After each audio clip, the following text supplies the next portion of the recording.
Mas eu fui até o Alexandre de Moraes em Brasília em maio de 2023, por quê? Porque ele começou a dar declarações à imprensa de que a Jovem Pan era uma rede da escória. E eu era o rosto da Jovem Pan na época.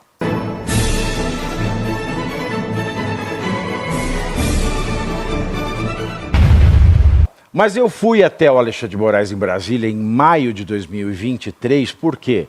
Porque ele começou a dar declarações à imprensa de que a Jovem Pan era uma rede da escória. E eu era o rosto da Jovem Pan na época. Então eu fui a Brasília conversar com ele. Foi antes do 8 de janeiro isso aí? Foi antes do 8 de janeiro, foi depois do 8 de janeiro. Não, porque foi uma galera demitida por causa do 8 de janeiro. Foi, exato. Eu fui em maio. Janeiro, 4 meses depois, quase 5 meses depois. Eu chego assim, a imagem que eu tenho de você era do melhor aluno da sala. Aí eu falo, a imagem que eu tenho de você era da sua franja. Coisas assim do tipo. Conversamos sobre isso.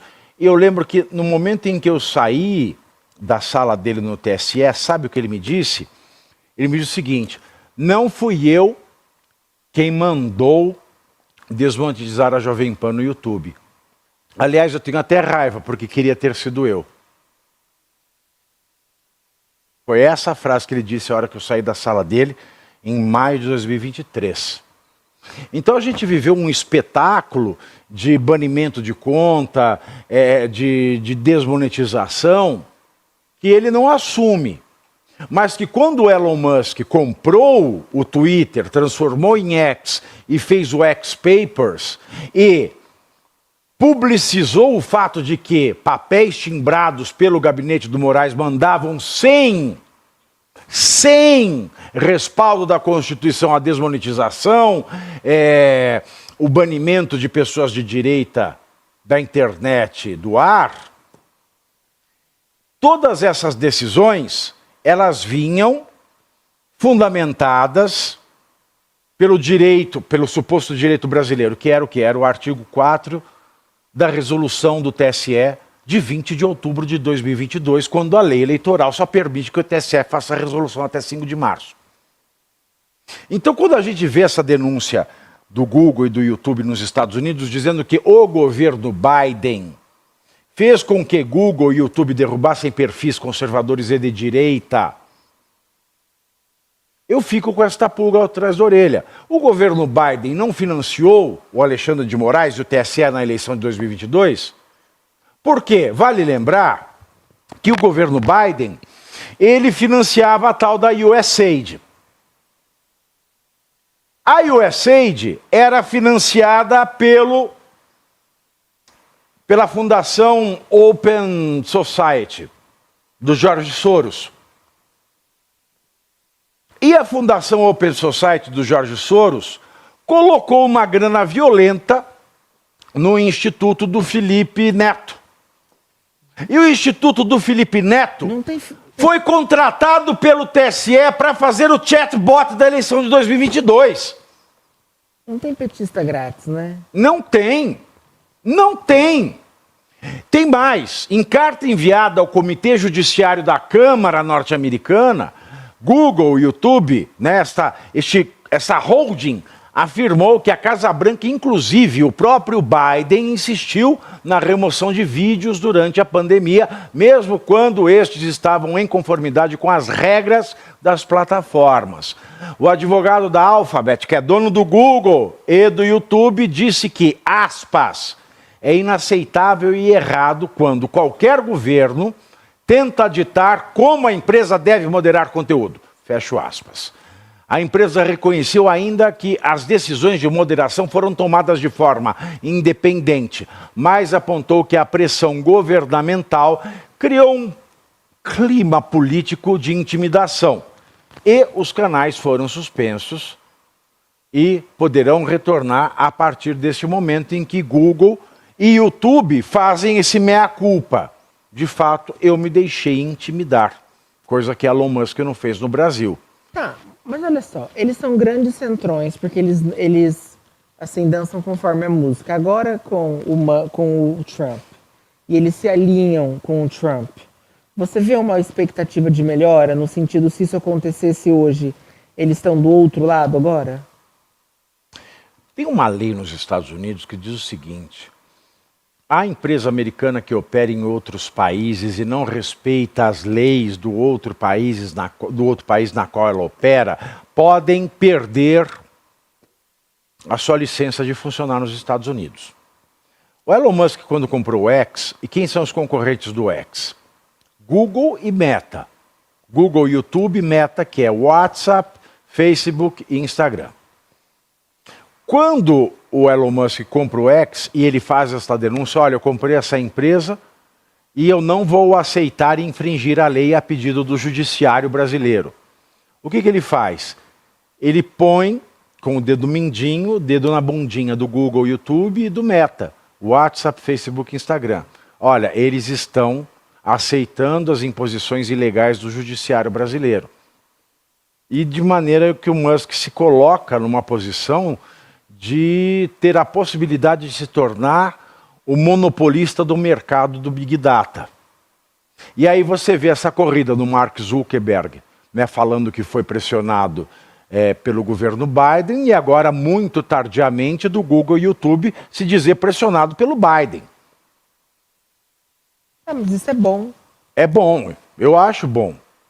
Eu acho bom. Não interessa se o Musk tem ou não paixão pela liberdade de expressão. O fato é que o respeito e o medo que ele tem da lei dos Estados Unidos, onde a justiça aplica a lei e onde a lei funciona, não é para inglês ver, isso tem favorecido a nossa hipocrisia, pelo menos no campo internacional. Porque para mim é cada vez mais claro de que a eleição de 2022, além dessa resolução de 20 de outubro, que é ilegal, porque a lei só deixa que a resolução seja feita até dia 5 de março, ela também operou dessa forma com Google, YouTube, Instagram, Twitter antes de Elon Musk, etc. e tal. E no meu ponto de vista, tem o dedo do Biden, de maneira que, penso eu, não sei se você compartilha dessa ideia, se o Trump não tivesse vencido as eleições lá nos Estados Unidos, o Brasil estaria numa roça danada e a gente sequer poderia desconfiar que isso fosse verdade. Não tenho dúvida, eu acho que são várias coisas, né? Primeiro, essa história de regulamentação de rede social não é à toa. Eles não querem regulamentar a rede social à toa, está mais que provado. Eles querem cercear o nosso direito à liberdade de expressão, porque é a forma como a gente se comunica, os meios de comunicação mudaram, a gente estava na frente da televisão, na frente do Jornal Nacional, na frente da novela, isso mudou, né? Não foi de repente, isso vem ao longo dos anos. Eu, por exemplo, não assisto televisão, novela desde 2013, tem aí 12 anos, muito antes dessa polarização aí que a gente tem, mas isso é um primeiro ponto. Um segundo ponto, que é essa interferência do governo, a gente não saberia se não fosse pelo Elon Musk, mas eu vejo o que aconteceu de forma muito positiva. Você vê aquela foto emblemática na posse do Trump, que são os três, acho que são os 4 sentados ali, né?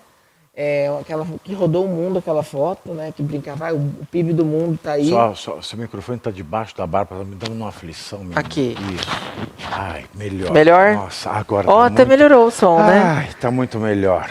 E aí, a gente tem uma... Eu vejo isso que você falou como uma coisa positiva. É claro que a gente olha e dá raiva, pensar que fomos enganados, pensar que fomos calados. Mas, gente, o que passou, passou, entendeu? Eu acho que a gente tem que olhar para frente. A gente tem que olhar para o ano que vem. Se eles estão alinhados com o governo Trump, se eles estão alinhados com denunciar essas coisas, se a gente tem uma postura do Elon Musk de bater de frente com o Supremo Tribunal Federal, eu acho tudo isso positivo. Ah, mas olha, eles estão fingindo porque eles gostam mesmo de dinheiro. É o bom e velho centrão, porque quando estava o Biden, estava do lado do Biden, agora que está o Trump, está do lado do Trump. E que bom que o Trump está ano que vem então, gente. Vamos tirar proveito disso, que o Trump está ano que vem. É horrível o que se passou, é horrível, tem que ser investigado, tem. Mas olha para frente. Se os caras estão alinhados agora com o governo do Trump e denunciaram isso e tomaram essa postura, que bom. Ai, mas não é genuíno, eles fizeram isso porque a água bateu na bunda. E que se dane, gente. Que se dane o motivo. Exato. A gente fica com raiva, a gente fica com raiva. Mas se eles estão desse lado agora de denunciar porque está alinhado com o Trump, porque por acaso o Trump é presidente, tem essa postura, vamos tirar proveito disso então, Exatamente, eu também acho.